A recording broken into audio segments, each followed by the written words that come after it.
In today's class, we are going to study about acculturation. In our previous class, we studied about cultural transmission, how cultural transmission happens through enculturation and socialization. And in today's class, we will be learning about acculturation.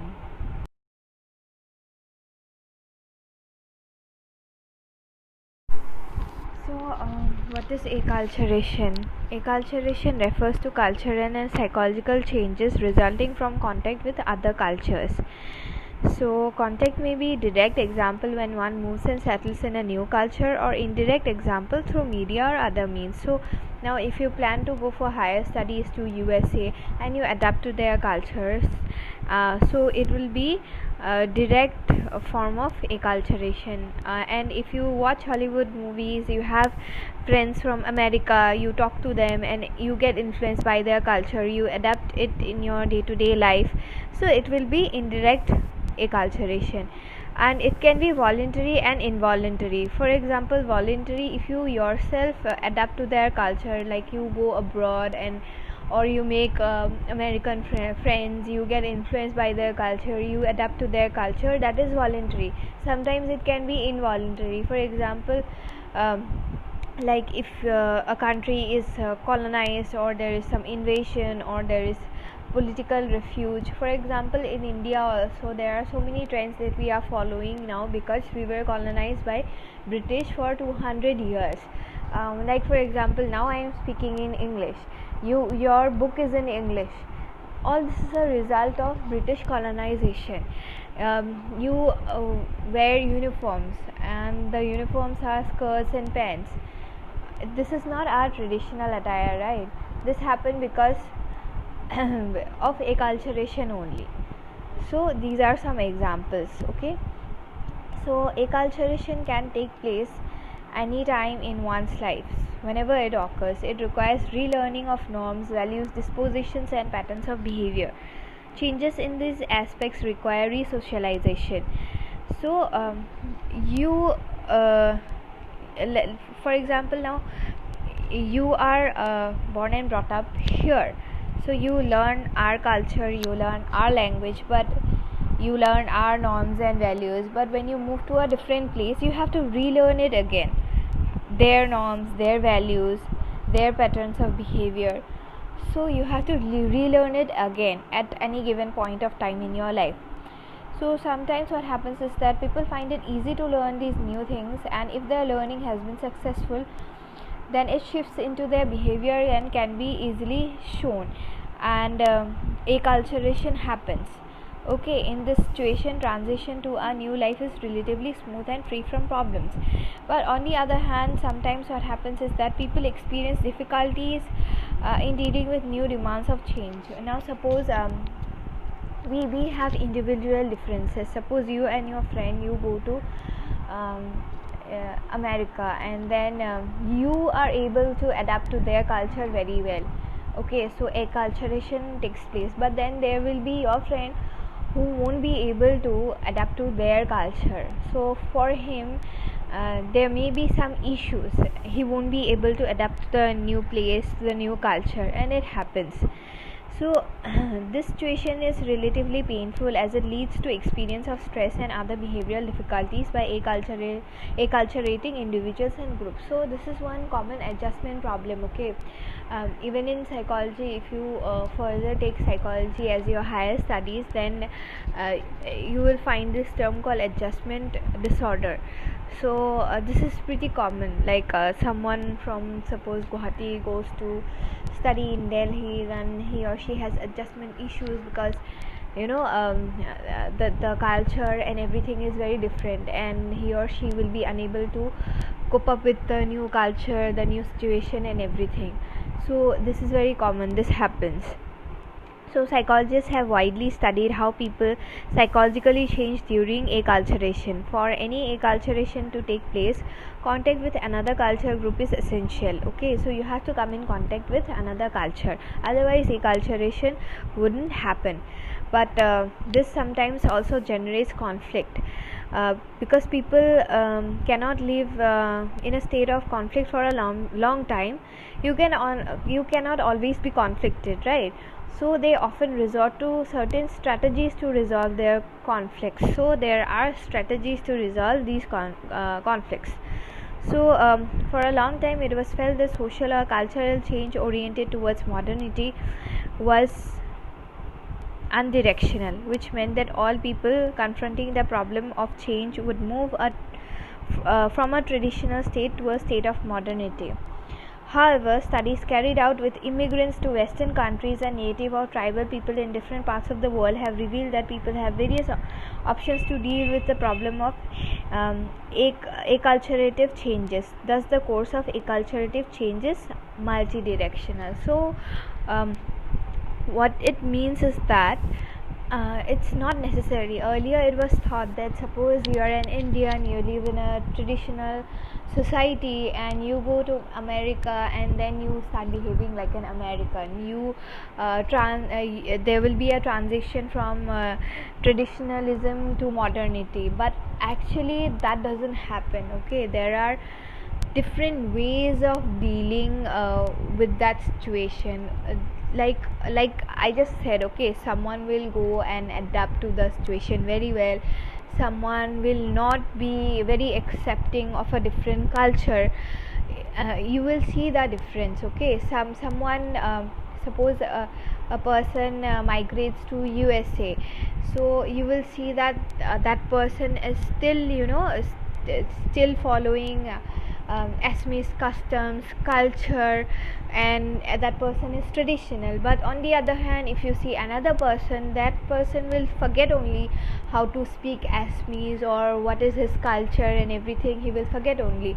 He will be more like an American. So the change is multi-directional. It's not necessary that you were here very traditional and then when you migrate to another place where it's more advanced, then you will move towards modernity. So it is not one way, but it is multi-directional. So we will be learning about how it is multi-directional.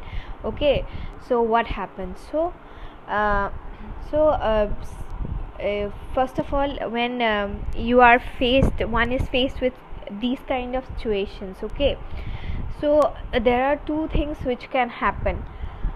One relates to the degree to which there is a desire to maintain one culture and identity. Another relates to the degree to which there is a desire to engage in daily interactions with members of other cultural groups.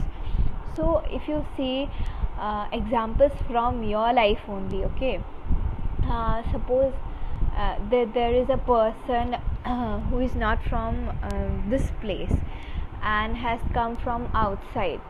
So that person will either try to get involved with you or learn our culture, get accustomed to our culture. That can happen. Or that person may feel left out and would try to maintain their own culture. So these kind of things may happen. Okay, so based on people's positive or negative answer to these issues, the following 4 acculturative strategies have been derived. So what happens when you have to move to a different culture, when you have to be a part of different culture, then 4 strategies are adopted by people. Okay, suppose if I now go to Delhi for my job or work, then I may adopt one of these following strategies. So we will be discussing about it in the next slide.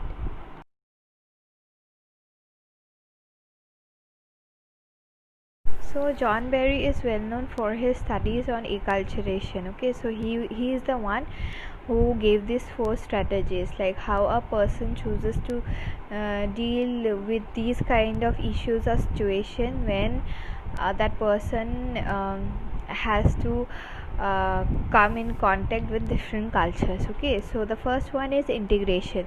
It refers to an attitude in which there is an interest in both maintaining one's culture and identity while staying in daily interaction with other cultural groups. In this case, there is some degree of cultural integrity maintained while interacting with other cultural groups.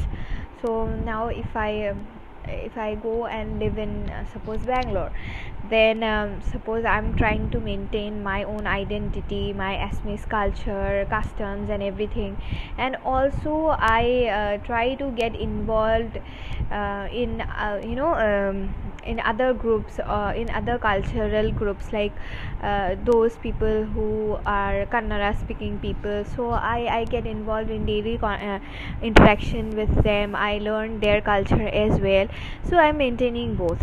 Then it is known as integration. Okay, then comes your assimilation. It refers to an attitude which people do not wish to maintain their cultural identity and they move to become an integral part of the other culture. In this case, there is a loss of one's culture and identity. So there are many people who do not want to be identified with their original culture, but rather they would get assimilated with the new culture that they are exposed to. For example, I remember when I was in Delhi, I met this girl who was Assamese, but I came to know after 3 years that she was Assamese. We never talked in Assamese, we never talked about Assamese culture. She seemed to be more like someone who was from Delhi only. So what happened is that she was like she got assimilated into Delhi's culture, and she didn't want to be identified as someone belonging to Assamese culture. So that is also how people cope up with the situation. Okay, and then the third one is separation. It refers to an attitude in which people seem to place a value on holding on to their original culture and wish to avoid interactions with other cultural groups. In this case, people often tend to glorify their cultural identity. So this also happens. Okay, so back in Delhi, when I was in Delhi, so I would observe some people from Northeast. They will make their own Northeast, like they wouldn't really interact with other North Indians. Of course, there were reasons like racism and everything, but again, this commonly happened. Like, okay, we are from Manipur or we are from Meghalaya, so we will be in our own groups and we won't mingle with other people from Delhi. So that also happened. Okay, so they identified as Manipuris or Assamese or someone from Meghalaya, we are Khasis, like that they identified. Okay, so they wished to avoid interactions with other cultural group.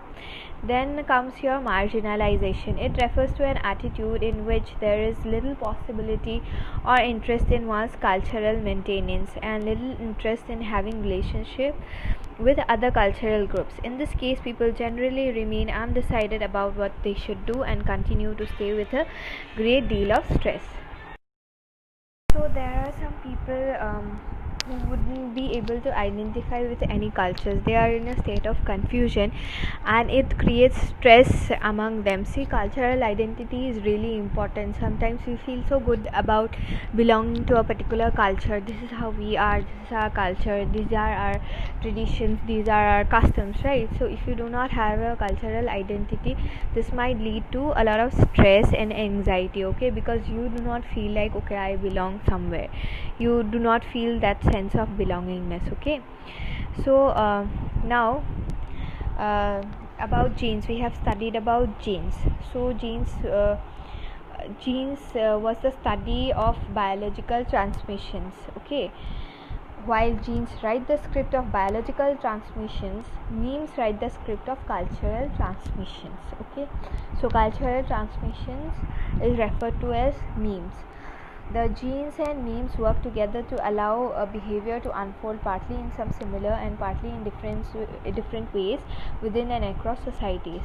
So definitely biological basis of behavior is important in forming an individual, the way we are, the way we behave. Also cultural basis plays a very important role in shaping our behavior. So our behavior, our personality, our characteristics is both shaped by biological basis and cultural basis. And in this chapter we have learned about how biology plays an important role in forming how we are, and how culture forms a basis of forming an individual. Okay, so we have come to an end of this chapter. If you have any queries, you can ask. Thank you.